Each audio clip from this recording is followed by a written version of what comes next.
So the big trend right now in the cubic community is magnetization of puzzles. Installing magnets into the corners and edges of puzzles in order to change their feel, improve their stability, help them retain their cubic shape.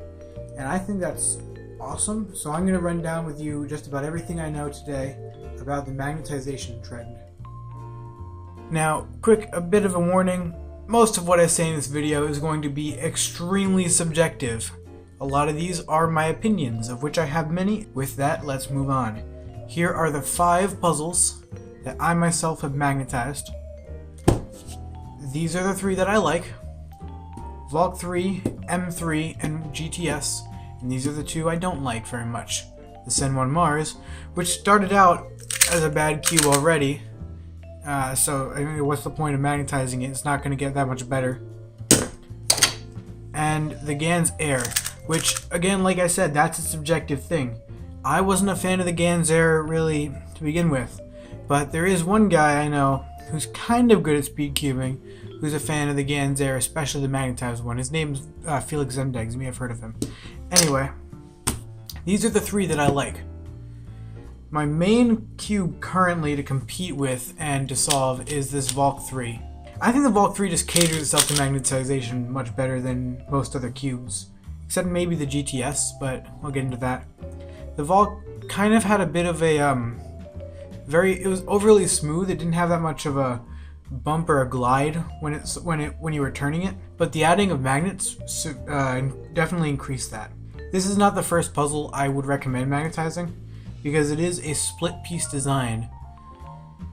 There are basically 2 different types of puzzle constructions. There's the split design, or there's a cap design where the piece comes off in caps and then you can put the magnets in just like that. Cap designs are very easy to magnetize compared to a split piece. To recommend a beginner, I would say get a GTS to magnetize.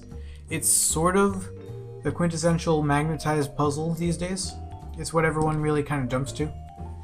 For magnets, I like N50 grade 4mm by 2mm neodymium disc magnets. Now for glue. You've got a few options with glue. I haven't done much experimentation, but this is basically what I've used.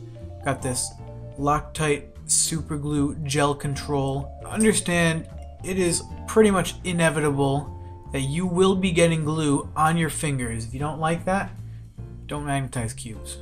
Also understand, you don't want to do this on like a surface that you care about, like your super amazing custom fabric printed stack mat that you spent a lot of money on.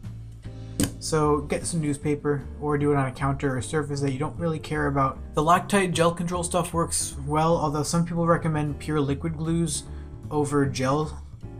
I don't really think it makes much of a difference. I've still had the same effect. You're going to want to be careful with your magnetized cube, because if you drop it, like I did to my Valk a little while ago, it was in my jacket pocket and it kind of fell out while I was sitting down, and I didn't notice it at first, but magnets can come out. They can be shaken loose, especially if they're dropped or hit with a hard force. So be careful of that. If it does happen, it's very easy to just go back in and fix it.